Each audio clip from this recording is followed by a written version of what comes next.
Hello students, welcome সবাইকে Tutopia exam YouTube চ্যানেলে। আমি সায়ন্তন স্যার তোমাদের সঙ্গে আছি ইংলিশ সেকশন কভার করার জন্য। তো আজকে আমরা যে বিষয়টা নিয়ে আলোচনা করব সেটা হচ্ছে সাবজেক্ট ভার্ব এগ্রিমেন্ট। তাহলে সাবজেক্ট ভার্ব এগ্রিমেন্ট জিনিসটা কি? সাবজেক্ট ভার্ব এগ্রিমেন্ট জিনিসটা হচ্ছে সাবজেক্টের কথা ভার্ব শুনবে, সোজা হিসেব। সাবজেক্ট যা বলে ভার্ব তাই শোনে। গ্রামারে অনেক কিছু বিষয় আছে, সাবজেক্ট আছে, ভার্ব আছে, অবজেক্ট আছে। ভার্ব স্থির হয় সাবজেক্ট অনুযায়ী, ব্যাস এইটুকু আমরা মাথায় রাখবো যে ভার্ব সাবজেক্ট অনুযায়ী বসবে। সাবজেক্ট সিঙ্গুলার হলে ভার্ব সিঙ্গুলার, সাবজেক্ট প্লুরাল হলে ভার্ব প্লুরাল, রাইট? তাহলে আমরা দেখে নিই যে সাবজেক্ট ভার্ব এগ্রিমেন্টের ক্ষেত্রে আমাদের সেন্টেন্স ইমপ্রুভমেন্ট যদি আমরা দেখি, তাহলে এখান থেকে কোন কোন বিষয়ে কোয়েশ্চেন আমাদের আসতে পারে, কী ধরনের কোয়েশ্চেন আমাদের আসতে পারে। ঠিক আছে, তো দেখে নিই আমরা প্রথম কোয়েশ্চেনে আমরা চলে যাই। ফার্স্ট কোয়েশ্চেন আমাদের কি বলছে দেখো। ফার্স্ট কোয়েশ্চেন বলছে neither the teacher nor the students was বা ওয়্যার বলেছে এখানে able to solve the problem. টিচারও প্রবলেমটা সলভ করতে পারেনি, স্টুডেন্টও স্টুডেন্টসরাও প্রবলেমটা সলভ করতে পারেনি। এবার এখানে ব্যাপার হচ্ছে দেখো, দুটো সাবজেক্ট আছে না, এখানে একটা আছে টিচার, আরেকটা কি আছে, আরেকটা আছে স্টুডেন্টস। ঠিক আছে, তাহলে টিচার যদি আমরা দেখি, টিচার কি বলো, টিচার হচ্ছে সিঙ্গুলার সাবজেক্ট, অবভিয়াসলি টিচার হচ্ছে সিঙ্গুলার। আর সেকেন্ড কি আছে, সেকেন্ড আছে স্টুডেন্টস। স্টুডেন্টস কি, স্টুডেন্টস হচ্ছে প্লুরাল। এবার ব্যাপার হচ্ছে আপনি যে বললেন যে সাবজেক্টের কথা ভার্ব শুনবে, তাহলে এখানে তো আপনি দুটো সাবজেক্ট দেখাচ্ছেন, একটা সিঙ্গুলার একটা প্লুরাল। তাহলে ভার্ব কোনটা হবে, সিঙ্গুলার হবে না প্লুরাল হবে? এখানেই আমাদের রুলটা কাজে লাগবে। কি রুলটা কাজে লাগবে? রুলটা কাজে লাগবে যে যখনই আমরা দেখব নাইদার নর দিয়ে দুটো সাবজেক্ট যুক্ত হচ্ছে, আবার বলছি খেয়াল করবে, যখনই দেখছি নাইদার নর, either or, not only but also, এইগুলো দিয়ে দুটো সাবজেক্ট যুক্ত হচ্ছে, ভার্ব কার কথা শুনবে? ভার্ব শুনবে যেটা পরে আছে, যে সাবজেক্টটা পরে আছে তার কথা শুনবে। ঠিক আছে, তাহলে এক্ষেত্রে পরের সাবজেক্টটা কি আছে বলো? প্লুরাল আছে। যদি প্লুরাল থাকে আমি সিঙ্গুলার ভার্ব নেব না প্লুরাল ভার্ব নেব? অবভিয়াসলি নেব প্লুরাল ভার্ব। তাহলে আনসার কি করব? আনসার করব ওয়্যার। ঠিক আছে, আনসার এখানে কি করব? আনসার করব ওয়্যার, প্লুরাল ভার্ব হবে। ঠিক আছে, আনসার করছি প্লুরাল ভার্ব। কেন? কারণ আরেকবার বলছি, কিসের ক্ষেত্রে হচ্ছে? Either or, neither nor, not only, but also, এই তিনটে মনে রাখবো। এই তিনটে দিয়ে যখনই সাবজেক্ট যুক্ত হবে, সাবজেক্ট কার কথা শুনবে? সাবজেক্ট কথা শুনবে সেকেন্ড সাবজেক্টের, ভার্ব কথা শুনবে সেকেন্ড সাবজেক্টের, সেকেন্ড সাবজেক্ট অনুযায়ী ভার্বটা ইউজ করবো। হয়ে গেছে ফার্স্ট কোয়েশ্চেন, বুঝতে পেরেছি। চলে যাই পরের question, question number 2। Question number 2 কি বলছে দেখি। সেকেন্ড কোয়েশ্চেন বলছে each of the students dash ধরে নিলাম এখানে, to submit their assignment by Monday. স্টুডেন্টসদের মধ্যে প্রত্যেককে কি করতে হবে? প্রত্যেককে অ্যাসাইনমেন্ট সাবমিট করতে হবে কালকে। মনে রাখবো, খুব সহজ জিনিস। যখনই ইচ থাকছে, যখনই সেন্টেন্সের শুরুতে দেখতে পাচ্ছ ইচ থাকছে, তারপরে যখনই অফ থাকছে, ইচের পরে অফ আছে, তো এই যে অফ আছে দেখো, তারপরে যে সাবজেক্ট থাকবে সেটা কি থাকবে? প্লুরাল। ইচের পরে অফ থাকছে, তারপরে কি থাকছে? Plural subject. এক্ষেত্রে তারপরে যে ভার্বটা আমরা ইউজ করব, সেই ভার্বটা কিন্তু অবভিয়াসলি কি হবে বলো? সিঙ্গুলার ভার্ব হবে। মনে থাকবে সবার, ইচ অফের পরে যে নাউন থাকছে বা প্রোনাউন থাকছে বা সাবজেক্ট থাকছে সেটা প্লুরালেই থাকবে অলওয়েজ, কিন্তু তারপরে যে ভার্ব তুমি ইউজ করবে সেই ভার্ব কিসে হবে? সেই ভার্ব হবে সিঙ্গুলারে, রাইট? তাহলে আনসার কোনটা করব? অবভিয়াসলি আনসার করব হ্যাজ। মানে কি, এখানে যে সিঙ্গুলার ভার্বটা আছে সেই সিঙ্গুলার ভার্বটা এখানে আনসার আমরা করে দিলাম। ঠিক আছে, তাহলে সেকেন্ড কোয়েশ্চেনের আনসার কি হয়ে গেল? হ্যাজ। ইচ অফ দ্য যখনই বলছে নাউন প্লুরাল, কিন্তু ভার্ব কি হচ্ছে? ভার্ব হচ্ছে সিঙ্গুলার। ঠিক আছে, চলে যাই আমরা পরের কোয়েশ্চেন কি আছে দেখি। থার্ড কোয়েশ্চেন বলছে কি দেখো, বলছে the price of apples rise বা rises during the summer months. অ্যাপেলসের দাম, অ্যাপেলসের প্রাইস কখন বাড়ে? সামার মান্থসে বাড়ে, গরমকালে অ্যাপেলসের দাম বেড়ে যায়। তাহলে এখানে একটা খুব কেয়ারফুল জিনিস খেয়াল করবে, সেটা হচ্ছে অ্যাপেলস তো প্লুরাল, অ্যাপেলস তো প্লুরাল। এবার অ্যাপেলস দেখে আমাদের কি মনে হতে পারে? আমাদের মনে হতে পারে যে ভার্ব প্লুরাল হবে। ঠিক আছে, কিন্তু খেয়াল করবে অ্যাপেলস কি বাড়ছে, অ্যাপেলস কি বাড়ছে না, কি বাড়ছে, অ্যাপেলসের দাম বাড়ছে, অ্যাপেলসের প্রাইস বাড়ছে। তাহলে সাবজেক্ট কোনটা হলো, সাবজেক্ট তো প্রাইস হলো, সাবজেক্ট তো অ্যাপেলস হলো না, সাবজেক্ট কি হলো, সাবজেক্ট হলো প্রাইস। প্রাইস কি, প্রাইস হচ্ছে সিঙ্গুলার সাবজেক্ট। আমি কি বলেছি, ভার্ব কার কথা শুনবে, সাবজেক্টের, ভার্ব কথা শুনবে সাবজেক্টের। তাহলে সাবজেক্ট, মেন সাবজেক্ট কি আছে, প্রাইস, তাহলে ভার্ব কোনটা হবে, সিঙ্গুলার, তাহলে আনসার কোনটা হবে, রাইজেস, আনসার হবে রাইজেস। অর্থাৎ কি করব, সিঙ্গুলার ভার্ব ব্যবহার করব। খেয়াল করবে এটা খুব মিস্টেক হয়, অ্যাপেলস দেখে প্লুরাল দেখে মনে হয়ে যায় প্লুরাল ভার্ব হবে, তা নয়। সাবজেক্টের কথা শুনবে, সাবজেক্ট হচ্ছে প্রাইস হুইচ ইজ সিঙ্গুলার, তাহলে সিঙ্গুলারের রেসপেক্টে কি করে দেব, ভার্ব করে দেব সিঙ্গুলার ভার্ব। ঠিক আছে, খেয়াল রাখছি। চলে যাচ্ছি পরের কোয়েশ্চেন, কোয়েশ্চেন নাম্বার 4 কি বলছে, 4 বলছে 5 মাইলস ইজ বা are a long distance to walk everyday. প্রত্যেক দিন ওয়াক করার ক্ষেত্রে 5 মাইল কি, 5 মাইল হচ্ছে একটা লং ডিস্টেন্স, সেটা বলা হয়েছে। তাহলে দেখো এখানে 5 মাইলস ইনিশিয়ালি দেখলে কি মনে হচ্ছে, মাইলসের পরে কি আছে, এস আছে, এস আছে দেখে কি মনে হচ্ছে, প্লুরাল। কিন্তু 5 মাইলস কি হয়ে গেল, 5 মাইলস কি বোঝাচ্ছে, এটা বোঝাচ্ছে একটা দূরত্ব,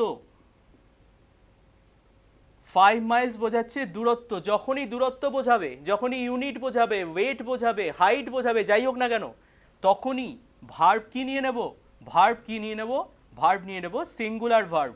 ঠিক আছে, শেষে এস দেখে প্লুরাল করে দেবে না, করে দিলেই হয়ে গেল, নেগেটিভ হয়ে গেল। ঠিক আছে, প্লুরাল করব না, কি করব, ডিস্টেন্স যেহেতু বোঝাচ্ছে সেই জন্য ভার্ব কি হবে, সিঙ্গুলার। খেয়াল থাকবে ডিস্টেন্সের সাথে আর কি মনে রাখবো, হাইট যদি থাকে তাহলেও একই জিনিস হবে। ঠিক আছে, যদি আমাদের ওয়েট বলে তাহলেও একই জিনিস হবে, শেষে এস থাকুক। কিন্তু যদি এগুলো বোঝায় ভার্ব কিন্তু প্লুরাল কখনো করব না, কি করব, সিঙ্গুলার। রাইট, চলে যাচ্ছি পরের question, question number 5। Question number 5 কি বলছে, everyone in the room dash surprised by the sudden announcement. রুমের মধ্যে প্রত্যেকে কি সারপ্রাইজড হয়েছিল সাডেন অ্যানাউন্সমেন্টের দ্বারা, এইটা বলছে। তাহলে এভরিওয়ান থাকলেই একদম ফিক্সড রুল, ভুলে যাওয়ার কোনো কারণ নেই। এভরিওয়ান মানে আমরা কি ভাবি, এভরিওয়ান মানে ভাবি সবাই, এভরিওয়ান মানে সবাই নয়। আবার রিপিট করছি, এভরিওয়ান মানে সবাই নয়, এভরিওয়ান মানে কি, এভরিওয়ান মানে প্রত্যেকে, প্রত্যেকে মানে কি, প্রত্যেকে আলাদা আলাদা করে। ঠিক আছে, তাহলে এভরিওয়ান মানে কিন্তু কি, এটা হচ্ছে সিঙ্গুলার, এভরিওয়ান হচ্ছে সিঙ্গুলার। তাহলে সিঙ্গুলারের জন্য ভার্ব কি হবে, was. Everyone, everybody, every man, every woman, every child, যাই হোক না কেন ভার্ব কি হবে, সিঙ্গুলার। ঠিক আছে, খেয়াল রাখবো সবাই, কি ভার্ব নিলাম, সিঙ্গুলার ভার্ব নিলাম। ভার্ব থেকে কিন্তু সবচেয়ে বেশি কোয়েশ্চেন আসে এই চ্যাপ্টার থেকে, that is called subject verb agreement. Right, চলে যাচ্ছি পরের কোয়েশ্চেন, কোয়েশ্চেন নাম্বার 6।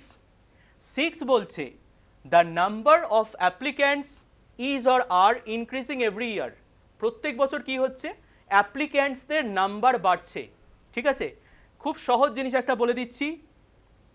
প্রথমত যখনই দা নাম্বার অফ থাকবে, যখনই দা নাম্বার অফ থাকবে তার সাথে নাউন হবে প্লুরাল কিন্তু ভার্ব হবে সিঙ্গুলার। ঠিক আছে, নাউন হবে প্লুরাল, ভার্ব হবে সিঙ্গুলার। কিন্তু যদি দা নাম্বার অফের বদলে এ নাম্বার অফ থাকে তাহলে তার সঙ্গে নাউন হবে প্লুরাল, ভার্বও হবে প্লুরাল। ঠিক আছে, ডিফারেন্স কোথায়, এ নাম্বার অফের সাথে দুটোই প্লুরাল, কিন্তু দা নাম্বার অফের সাথে নাউন প্লুরাল হলেও ভার্ব হবে সিঙ্গুলার। এখানে কি আছে, এ নাম্বার অফ আছে, নেই, আছে হচ্ছে দা নাম্বার অফ। তাহলে দা নাম্বার অফের জন্য কি নেব, সিঙ্গুলার ভার্ব নেব, ভার্ব হয়ে যাচ্ছে ইজ। ঠিক আছে, আনসার হয়ে যাচ্ছে ইজ। চলে যাচ্ছি পরের কোয়েশ্চেন নাম্বার 7। 7 বলছে each of the books was বা were carefully placed on the shelf. Already আমরা শিখেছি যে ইচ থাকছে মানেই, ইচ অফ দ্য বলছে মানেই ইচ অফ দ্যার পরে কি হয়, যে নাউনটা থাকবে সেটা প্লুরাল, এই ফরমেশন অলরেডি আমি বলে দিয়েছি। কিন্তু তারপরে ভার্ব কি হবে, ভার্ব অবভিয়াসলি হবে কি, সিঙ্গুলার। তাহলে এখানে কি করব, ভার্বটা হবে ওয়াজ। ঠিক আছে, আনসার হবে was. Each of the books was carefully placed on the shelf. Okay, চলে যাচ্ছি পরের কোয়েশ্চেন নাম্বার 8। নাম্বার 8 বলছে the majority of the students prefer studying in groups. স্টুডেন্টসদের মধ্যে বেশিরভাগ কি করে, তারা গ্রুপে পড়াশোনা করতে পছন্দ করে, ঠিক আছে। তাহলে সাবজেক্ট কোনটা? সাবজেক্ট হচ্ছে মেজরিটি। মেজরিটি মানে কি? বেশিরভাগ। মেজরিটি মানে কি? বেশিরভাগ। কিন্তু মেজরিটি যখনই বলা হচ্ছে, আমাদের কিন্তু মেজরিটির ওপর ভার্ব ডিপেন্ড করবে না। মেজরিটি সাবজেক্ট হওয়া সত্ত্বেও মেজরিটির ওপর ভার্ব ডিপেন্ড করবে না। কার ওপর ডিপেন্ড করবে? কিসের মেজরিটি তার ওপরে। আরেকবার বলছি, মেজরিটির ওপর ভার্ব ডিপেন্ড করবে না। কার ওপর ভার্ব ডিপেন্ড করবে? কিসের মেজরিটি তার ওপরে। কিসের মেজরিটি বলেছে? স্টুডেন্টস। স্টুডেন্টসটা কি? Plural noun. প্লুরাল নাউনের মেজরিটি, তার মানে অবভিয়াসলি ভার্ব হবে প্লুরাল। আর যদি প্লুরাল ভার্ব হয়, আনসার কি হবে? প্রেফার। আমরা জানি তো যে ভার্বের শেষে এস মানে কিন্তু সিঙ্গুলার ভার্ব, নাউনের শেষে এস মানে কিন্তু প্লুরাল নাউন, ঠিক আছে। কাজেই প্রেফার, এটা কি? মেজরিটি অফ দ্য স্টুডেন্টস, স্টুডেন্টসের মেজরিটি বললো মানে প্লুরাল ভার্ব এখানে ইউজ করলাম, ঠিক আছে। চলে যাই পরের কোয়েশ্চেন, নাম্বার 9। নাম্বার 9 বলছে $10 ইজ বা are a reasonable price for this book. এই বইটার জন্য একটা রিজনেবল প্রাইস কি? সেটা হচ্ছে $10। এবার $10 কি বোঝাচ্ছে? শেষে এস আছে, কিন্তু কি বোঝালো? অ্যামাউন্ট বোঝালো। $10কে কি বোঝালো? অ্যামাউন্ট বোঝালো। যদি অ্যামাউন্ট বোঝায়, অবভিয়াসলি অ্যামাউন্ট বোঝালে কি হবে? আমরা নেব singular verb.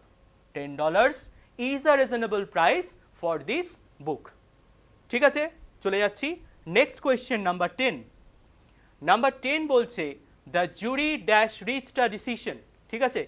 Jury dash reach the decision. জুরি কি নাউন? জুরি হচ্ছে কালেকটিভ নাউন। জুরি হচ্ছে কালেকটিভ নাউন। কালেকটিভ নাউনের একটা জরুরি কনসেপ্ট আমি বলে দিই, যে কালেকটিভ নাউন যখনই অ্যাজ আ ইউনিট কাজ করে বা একক হিসাবে কাজ করে, তখন কি নেয়? সিঙ্গুলার ভার্ব নেয়। আর যখনই অ্যাজ আ ডিভিশন কাজ করে, তখন কি নেয়? প্লুরাল ভার্ব নেয়, ঠিক আছে। তাহলে এখানে কি বলেছে? জুরি সিদ্ধান্তে পৌঁছেছে। জুরি সিদ্ধান্তে পৌঁছেছে। তাহলে সিদ্ধান্তে পৌঁছেছে মানে কি হিসাবে কাজ করলো? ইউনিট হিসাবে। তার মানে কি নেবে? সিঙ্গুলার ভার্ব নেবে। আনসার কি করে দেব? হ্যাজ, ঠিক আছে। এটা কিন্তু ভীষণ জরুরি, এটা খেয়াল রাখবো। এই রুলটা কিন্তু নাউনেরও রুল। এই রুলটা নাউন আর সাবজেক্ট ভার্ব এগ্রিমেন্টে কি করে? রিপিট করে, ওভারল্যাপ করে, ঠিক আছে। নাম্বার 11 বলছে every member of the team dash to the project. টিমের প্রতিটা মেম্বার কি করছে? প্রজেক্টে কন্ট্রিবিউট করছে। আমি অলরেডি বলে দিয়েছি, এভরি বলছে মানেই কি? এভরি বলছে মানেই হচ্ছে সেটা singular verb. Always every member, every man, every child, যাই হোক না কেন, ভার্ব সবসময় সিঙ্গুলার। তাহলে সিঙ্গুলার ভার্ব কোনটা? কন্ট্রিবিউটস। কন্ট্রিবিউটস হচ্ছে সিঙ্গুলার ভার্ব। আমি পরে কি করছি? এস লাগাচ্ছি, কন্ট্রিবিউটস করে দিচ্ছি, মানে এস লাগলো, মানে সিঙ্গুলার ভার্ব হলো, রাইট। চলে যাচ্ছি নেক্সট কোয়েশ্চেন, নাম্বার 12। বলছে the collection of old coins was বা were sold at auction. Old কয়েন্সের কালেকশন কি? অকশনে সোল করা হয়েছিল। আবার দেখো, কোনটা সোল করা হয়েছিল? কয়েন্স নয়। কোনটা সেল করা হয়েছিল? কালেকশন। মেন সাবজেক্ট কোনটা হলো? কালেকশন। কালেকশন কি? Singular subject. তাহলে অবশ্যই ভার্ব কোনটা হবে? সিঙ্গুলার। আমরা কি করব? ওয়াজ ব্যবহার করব, ঠিক আছে। আনসার হলো ওয়াজ, ওয়্যার নয়, ঠিক আছে। নাম্বার 13 বলছে 1/3 of the cake dash eaten by the time we arrived, ঠিক আছে। যে সময়তে আমরা এসেছিলাম, কেকের 1/3 অংশ খাওয়া হয়ে গেছিল, ঠিক আছে। 1/3 কি? ফ্র্যাকশন। 1/3 হচ্ছে ফ্র্যাকশন। ফ্র্যাকশনের ওপর ভার্ব ডিপেন্ড করে না, ঠিক আছে। ফ্র্যাকশনের ওপর ভার্ব ডিপেন্ড করে না। 1/3 হোক, 2/3 হোক, 3/4 হোক, যাই হোক না কেন, তার উপর ডিপেন্ড করে না। কিসের উপর ডিপেন্ড করবে? নাউনের ওপর। কিসের 1/3? কিসের 1/3? কেকের। কেকের 1/3 মানে কি? কেকটা তো কি বলো? Singular noun. তাহলে অবভিয়াসলি ভার্ব কি হবে? ভার্ব হবে সিঙ্গুলার। আনসার হবে অপশন ওয়াজ, ঠিক আছে। ওয়্যার নয়, আনসার হবে ওয়াজ। চলে যাচ্ছি নেক্সট কোয়েশ্চেন, নাম্বার 14 বলছে আ pair of shoes dash on sell at the store, ঠিক আছে। আ পেয়ার অফ শুজ, একটা পেয়ার অফ শুজ কি হয়েছে? সেলে আছে। সাবজেক্ট কোনটা? পেয়ার। অফ শুজটা নয় কিন্তু, এই ভুলটা করবে না। শুজটা নয়, সাবজেক্ট কোনটা হলো? Pair, which is a singular subject. তাহলে ভার্ব কি হবে? ভার্ব হবে ইজ মানে সিঙ্গুলার ভার্ব। ঠিক আছে, পেয়ারের জন্য কি হয়ে গেল? Singular verb. নাম্বার 15 আমাদের লাস্ট কোয়েশ্চেন বলছে everyone in the room dash to the decision, প্রত্যেকে, রুমের প্রত্যেকে গিয়ে এই ডিসিশনে এগ্রি করেছে। তাহলে এভরিওয়ান বলেছে সাবজেক্ট, ঠিক আছে, এভরিওয়ান থাকা মানে আমরা কি শিখেছি? এভরিওয়ান থাকা মানে আমরা শিখেছি যে সব সময় সিঙ্গুলার ভার্ব হয়। তাহলে সিঙ্গুলার ভার্ব যদি হয় কি করব? আনসার করব এগ্রিজ। ভার্বের সাথে এস লাগছে মানে কি? Singular verb. তাহলে এগ্রি না করে কি করব? এগ্রিজ। আনসার করে দিলাম এগ্রিজ, আনসার। ঠিক আছে, তাহলে আমাদের এই সেকশনটা কমপ্লিট করলাম, সাবজেক্ট ভার্ব এগ্রিমেন্ট। এরকমভাবে প্রত্যেকটা সেকশনের ডিটেলড আনসার পাওয়ার জন্য, ডিটেলড ডিসকাশনের জন্য তোমরা অবশ্যই জয়েন করো টিউটোপিয়া এক্সাম ইউটিউব চ্যানেল। আমরা আবার আরও আপকামিং পরীক্ষাগুলোর জন্য ইম্পর্টেন্ট ভিডিওস নিয়ে আসবো তোমাদের জন্য। Thank you.